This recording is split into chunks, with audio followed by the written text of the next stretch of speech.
বাপ প্রফেসর, মা লেকচারার, তাদের মেয়ে হয়ে তুই ফেল করিস পরীক্ষায়? আমি তো জীবনে ফেল কি জিনিস চোখেও দেখিনি। আমার মেয়ে হয়ে তুই ফেল করছিস, তাও 4 বিষয়ে। আমি ভাবতে পারছি না আমার ঘরে আল্লাহ এটা কি দিল। এত বোকা! আমি তো এমন ছিলাম না। কার মতো হলি তুই? দরজায় দাঁড়ানো অভিক আকস্মিক কেশে উঠল। জ্বর টর তো এলো না, ঠান্ডাও লাগেনি, হঠাৎ কাশিটা এলো কোত্থেকে? ভাবনার বিষয়। নারীটা অভিককে দেখে থামল, তিরস্কারের সুরে বলল, আসুন আসুন, দেখুন আপনার আদরের মেয়ের মহান কাণ্ড।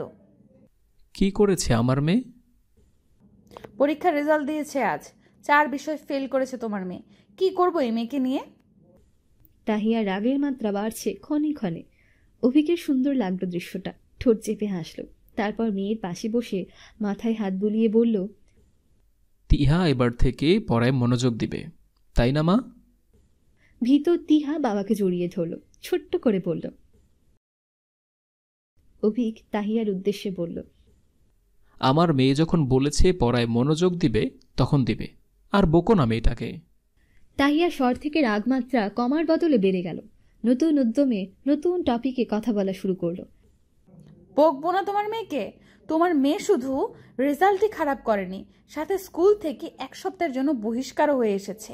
এইটুকুনি মেয়ে নিচে নেতৃত্ব না দিয়ে কি আবার দেওয়াল টপকে স্কুল পালায়? কত বড় সাহস দেখেছো?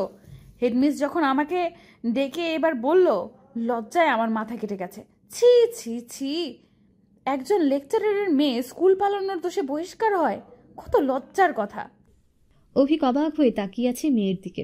একবার মেয়েকে দেখছে, একবার মেয়ের মাকে দেখছে। মেয়েটা কিভাবে মায়ের স্বভাব রপ্ত করে ফেললো এই বয়সে! অভিকের বিস্ময়ের মাঝে তাহিয়া স্কেল তাক করে মেয়েকে আবার শাসালো।